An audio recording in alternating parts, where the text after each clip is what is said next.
Que a graça e a paz do nosso Senhor Jesus Cristo estejam com todos nessa manhã, amém?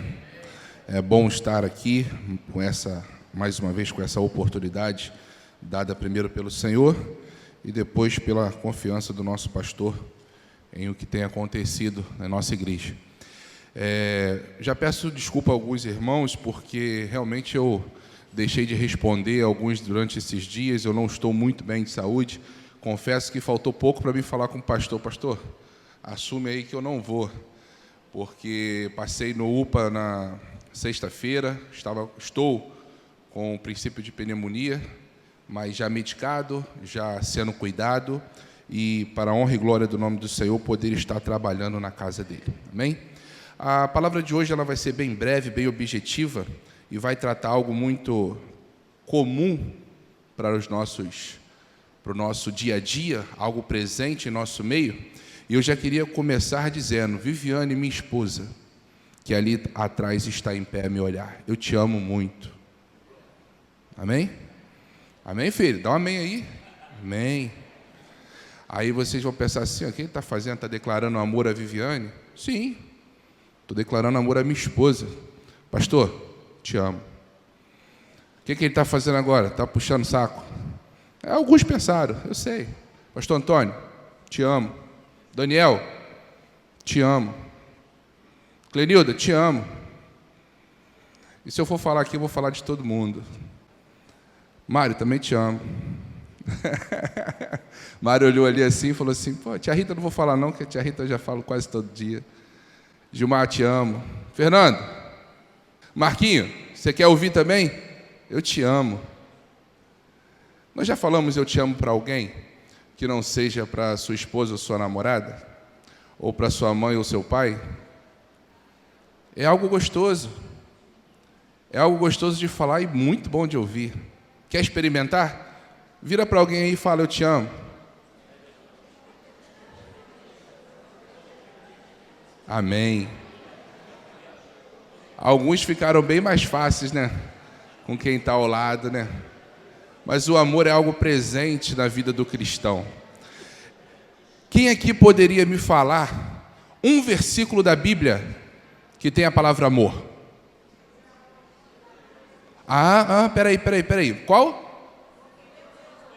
Porque Deus amou o mundo. Olha que maravilha.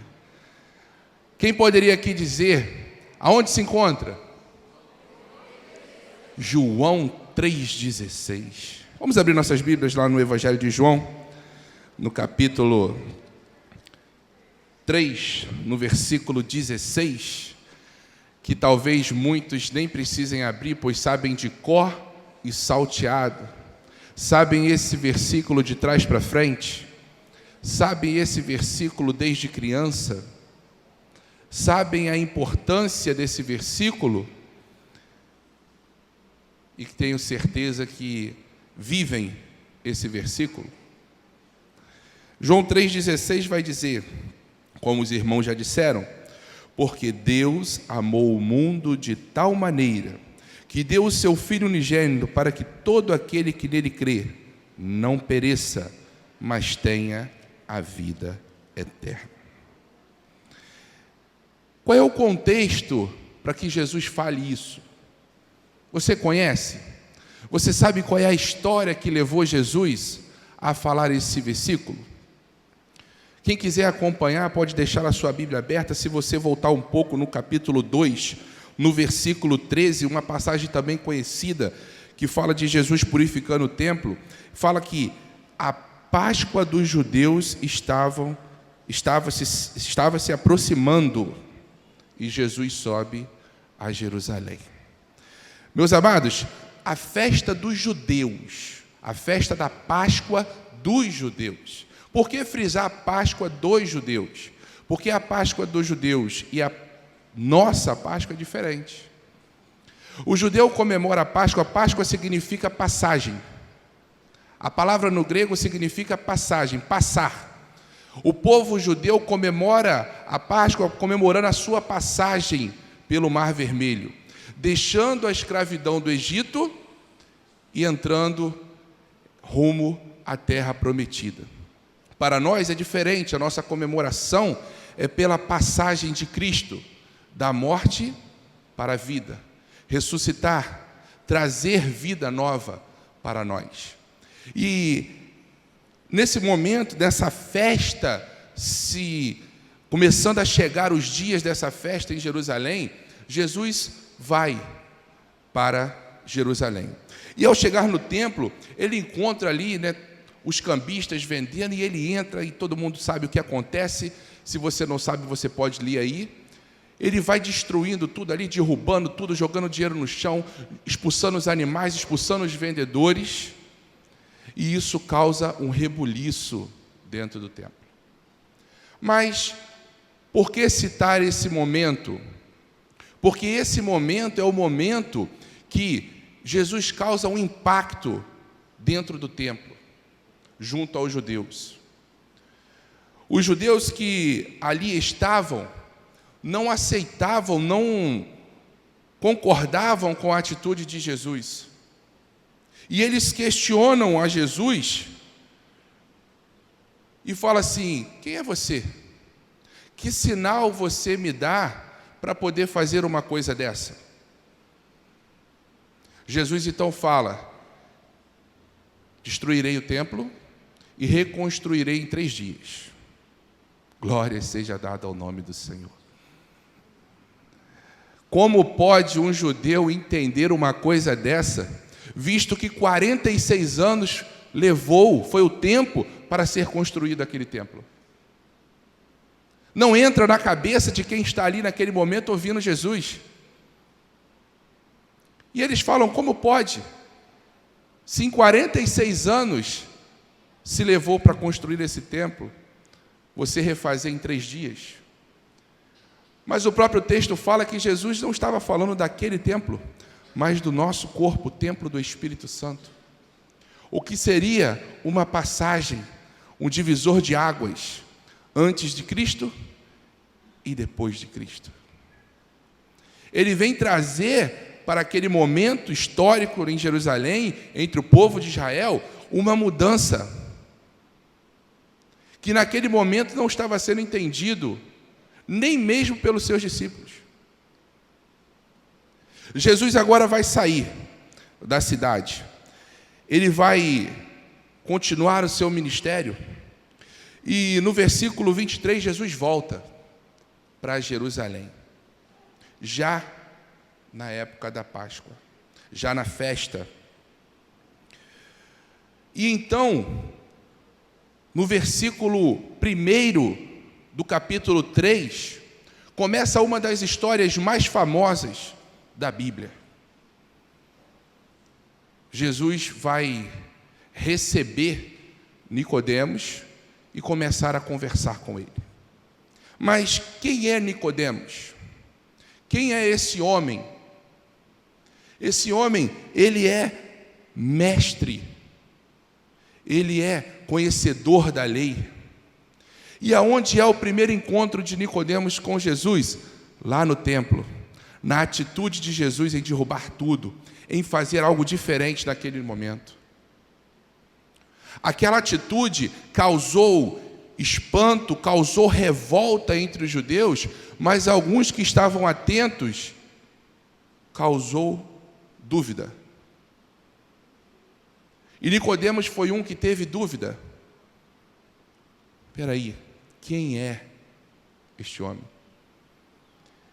E quando Jesus volta, ele começa a fazer prodígios, fazer sinais, e Nicodemos agora ele quer saber mais de Jesus.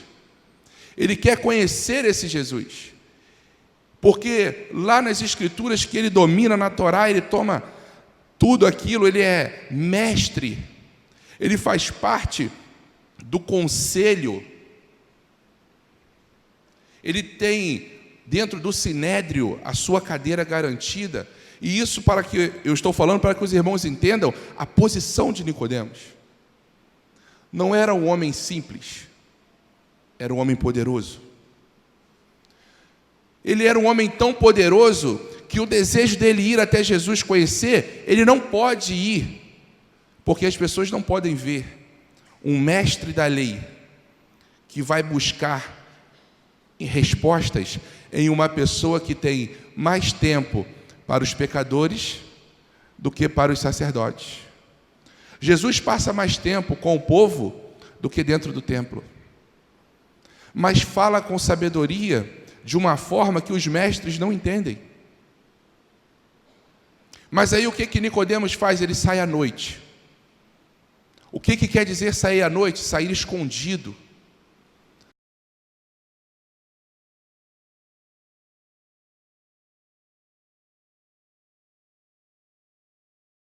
E aí ele vai até o encontro de Jesus. Jesus não se preocupa com a sua posição, com o seu cargo. Jesus não se importa com o seu poder. Jesus o trata como a todos. Então Jesus começa essa conversa com Nicodemos no versículo 3 do capítulo 3. Disse, depois de Nicodemos reconhecer que Jesus era mestre, que não poderia fazer aqueles sinais se não viesse da parte de Deus, ele vai falar assim: Jesus respondendo-lhe, declarando: em verdade, te asseguro que se alguém não nascer de novo, não pode ver o reino de Deus. Jesus usa uma linguagem culta, porque ele fala com uma pessoa culta. Ele fala com alguém que conhece as Escrituras, que conhece a lei, que é mestre em Israel. Mas Nicodemos não entende. Nicodemos questiona como pode um homem nascer de novo. Jesus então diz no versículo 5: em verdade, te asseguro que quem não nascer da água e do Espírito não pode entrar no reino de Deus. Quem é nascido da carne é carne, quem é nascido do Espírito é Espírito. Nicodemos fica sem entender, e eu lhe pergunto: o ato de nascer, a criança quando é gerada e ela nasce, o esforço é de quem? É da criança? Botar a criança no mundo, as mães aí, o esforço é da criança ou é da mãe? É da mãe, né? O pai também se esforça um pouco, mas se esforça. O ato de gerar é algo dos pais, seja na carne ou no espírito. Precisamos nascer de novo, porque precisamos que o Senhor crie isso em nós. Precisamos estar dispostos a essa mudança, mas isso vai vir da parte de Deus para a nossa vida. Nascer de novo, recomeçar. Nascer de novo, uma nova trajetória. Nascer de novo, deixar algo para trás e daqui começar algo à frente. Nicodemos fica perplexo e replica no versículo 9, pedindo a Jesus para explicar. Jesus então vai falar e vai chegar no versículo 16. O cume dessa conversa com Nicodemos, com esse homem culto, mestre em Jerusalém, e vai dizer: tudo isso, esse nascer de novo, essa necessidade de ser diferente, é porque Deus amou o mundo de tal maneira que deu o seu Filho unigênito, para que todo aquele que nele crê não pereça, mas que tenha a vida eterna. Esse é o contexto de que Jesus fala, João 3,16. Jesus não fala de um amor entre família, pai e filho. Jesus não fala de um amor eros entre o homem e a mulher, entre o marido e a esposa. E se você quiser alguma referência, quem gosta de anotar, 1 João 3,1 fala sobre esse amor entre famílias. Em Cântico dos Cânticos, no capítulo 8, versículos 6 e 7, vai falar sobre o amor eros. Jesus não está falando sobre o amor philos, que é o amor entre irmãos, entre amigos. Esse amor ao qual eu falei aqui no início, que eu amava você, eu amo. Quando eu falo que eu amo o pastor, eu não estou fazendo nada mais do que demonstrar um tipo de amor. Quando eu falo que eu amo qualquer um, não quer dizer nada mais do que expressar esse amor. Mas Jesus também não está falando desse amor. Jesus vai trazer o amor ágape. 1 Coríntios 13, de 4 a 7, vai falar: o amor é paciente, o amor é bondoso, não inveja, não se vangloria, não se orgulha, não maltrata, não procura seus interesses, não se ira facilmente, não guarda rancor. O amor não se alegra com a justiça, mas se alegra com a verdade. Tudo sofre, tudo crê, tudo espera, tudo suporta. Esse é o amor de Deus por nós. É esse o amor que Jesus fala em João 3,16, de Deus para conosco. O versículo que nós conhecemos, que nós temos total conhecimento dele, vai dizer, esse amor que Jesus fala com Nicodemos, registrado em João 3,16, vai dizer, de tal maneira, isso é inexplicável sem palavras. De tal maneira, ele está querendo dizer assim, ó, não tem palavras para demonstrar o amor de Deus por vocês. É de tal maneira. E aí você tenta achar uma palavra. Eu tentei, não consegui. Como é que eu vou achar uma palavra para definir de tal maneira? Não achei. De tal maneira é inexplicável em palavras. No mesmo versículo vai dizer, Filho unigênito, Filho único, Filho gerado. Deus não criou Jesus, Ele se revelou em Jesus. Ele esteve entre nós e ainda está com o seu Espírito Santo. O versículo também vai dizer, para que todo aquele, oh glória, louvado seja o nome do Senhor, para todo aquele, tira o sujeito, para todo aquele é um pronome universal, para todo aquele tira a classe social, para todo aquele elimina grupo, para todo aquele acaba com a panela, para todo aquele tira a divisão. O amor é para todos, seja branco, preto, pobre, rico, seja gentil ou judeu, seja membro da Segunda do Gramacho ou membro de qualquer outra igreja, seja para aqueles que não são membros de nenhuma igreja. O amor é para todos. Deus amou o mundo de tal maneira que deu seu Filho unigênito para que todo aquele que nele crê não pereça, mas tenha a vida eterna. Só precisa de uma coisa: crer no sacrifício de Jesus e na sua ressurreição. Vida eterna é a recompensa que nós temos quando nós aceitamos a Jesus. Mas, irmão Hugo, todo mundo aqui já aceitou Jesus? Todo mundo aqui já é membro desta igreja? Mas o que eu quero trazer nesta manhã é viver o amor de Deus.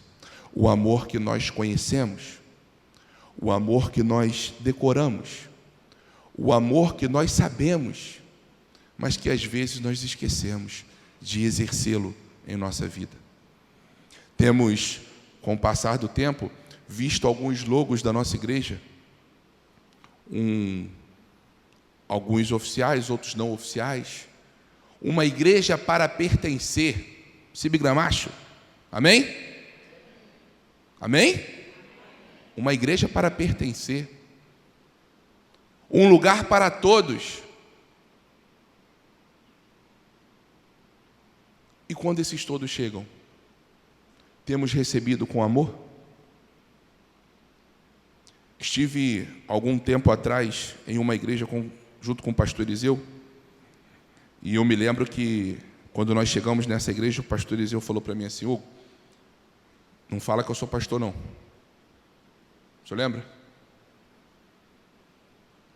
É o Hugo Eliseu, vindo assistir um culto. Ele estava de férias, nós fomos assistir um culto numa outra igreja, a qual ninguém o conhecia, e muito menos eu. Se não conhecia ele, não ia conhecer eu, né? E quando chegou lá, sentamos lá, antes de começar o culto, teve alguns irmãos que vieram nos cumprimentar, que vieram falar conosco, que vieram, sejam bem-vindos. E eu me lembro de um senhor, que ele falou assim: eu queria te dar duas coisas, eu posso? Eu falei: pode. Primeiro eu queria te dar um abraço. E aí eu levantei e aquele senhor me deu um abraço, mas um abraço, que isso já vai o quê, pastor? Uns 6, 7 anos, né? Por aí. E eu nunca mais esqueci aquele abraço. E ele falou assim: agora eu quero te dar uma outra coisa. Eu falei: o quê? Ele falou: uma bala. E me deu uma bala. Uma bala. Que eu talvez nunca mais vou esquecer. Nem o abraço e nem a bala. Porque não foi o abraço e nem a bala, mas foi o amor demonstrado por ele para duas pessoas que estavam ali, que ele não sabia quem era, que ele não sabia se era membro de alguma igreja, se não era, se era pastor, se era ovelha, não importa. Eram duas pessoas que entraram na igreja. E aí eu vou pedir desculpa, eu não estou aqui querendo chamar a atenção de ninguém, porque isso também me inclui, mas quando o pastor apresenta os visitantes da nossa igreja, às vezes a gente vê 2, 3 levantando para cumprimentar. E isso eu me incluo também, porque às vezes eu também não levanto. E eu preciso mudar isso. Eu preciso entrar na igreja, olhar e ver que aquele irmão não faz parte dessa igreja, e eu tenho que ser o primeiro a chegar lá e abraçar ele, e falar: seja bem-vindo, este lugar é um lugar para todos, e esse todo inclui você também. Porque o Deus que disse que me amou, disse que ama você também. E o que Deus tem feito na minha vida pode fazer na sua também. Você já pregou para aquele irmão antes do culto começar.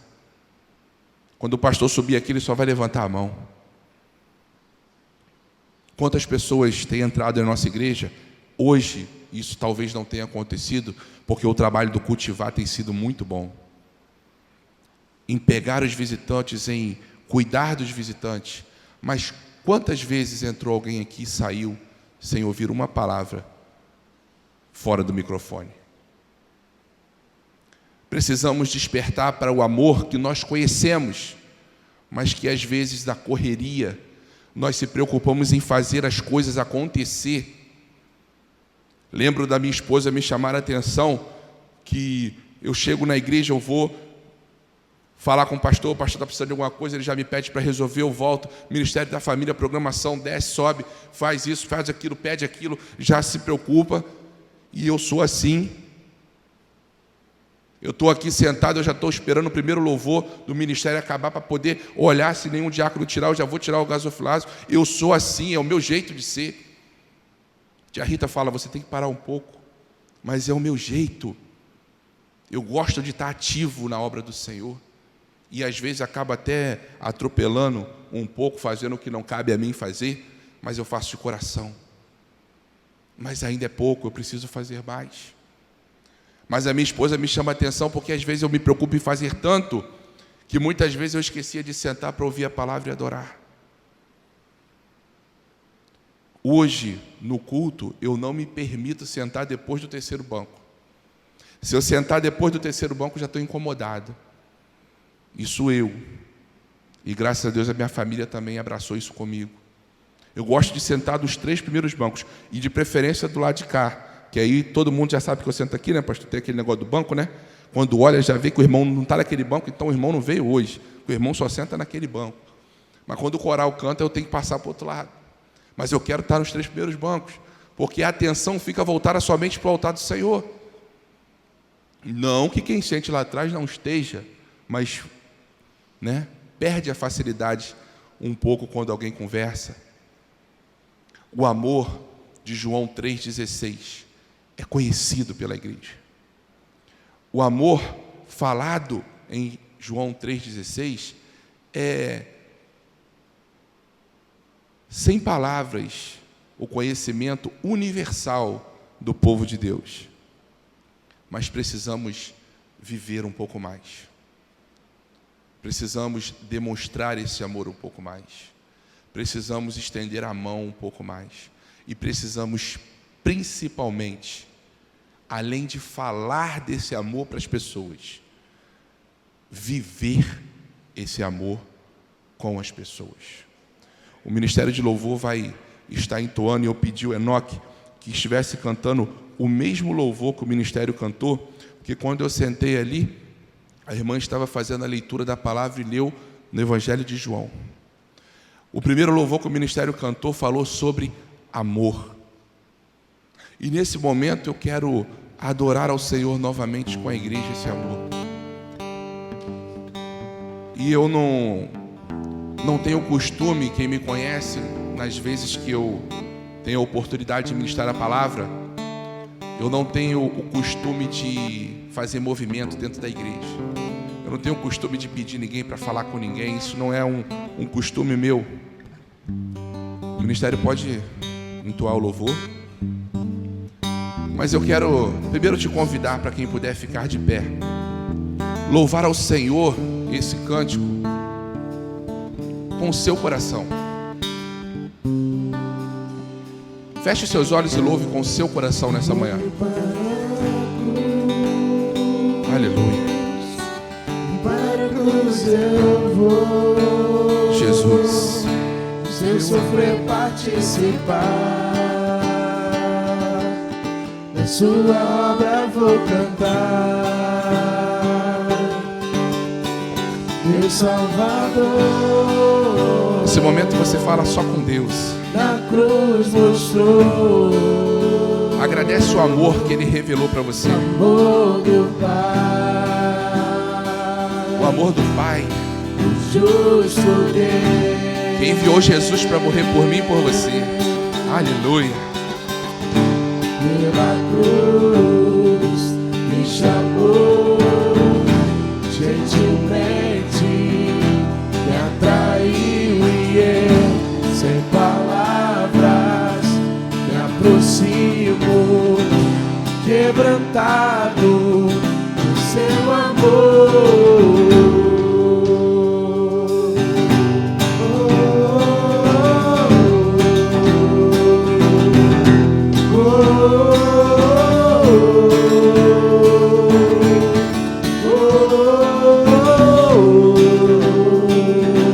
Imerecida, Merecida vida, mas Ele nos deu essa vida. de graça recebi, E ela foi de graça quando Ele morreu por nós. por sua cruz. Foi através da cruz de Cristo A morte me livrou, que eu fui livre da morte.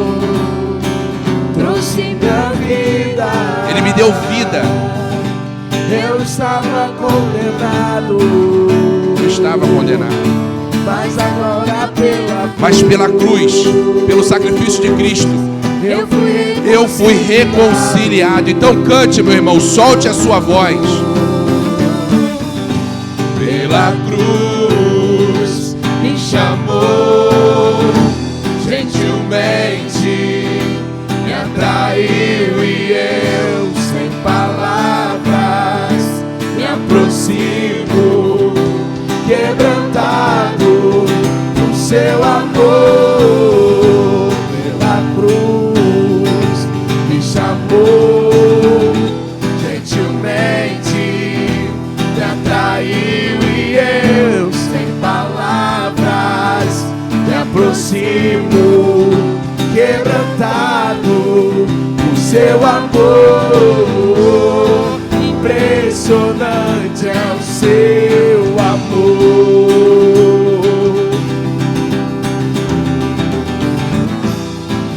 Me redimiu e me mostrou o quanto é fiel. Segura só um pouquinho. Eu quero convidar você a exercer esse amor. Ninguém é obrigado, mas tirando a sua esposa e seu filho, porque não vale, fica fácil. Eu gostaria de convidar você a terminar esse louvor declarando o amor de Cristo na vida de alguma pessoa nesse lugar. Seja quem for, você pode sair do seu lugar, você pode abraçar, você pode dizer que te amo. Nós precisamos viver esse amor. Como eu disse, ninguém é obrigado a fazer, mas vale a pena você falar e você ouvir.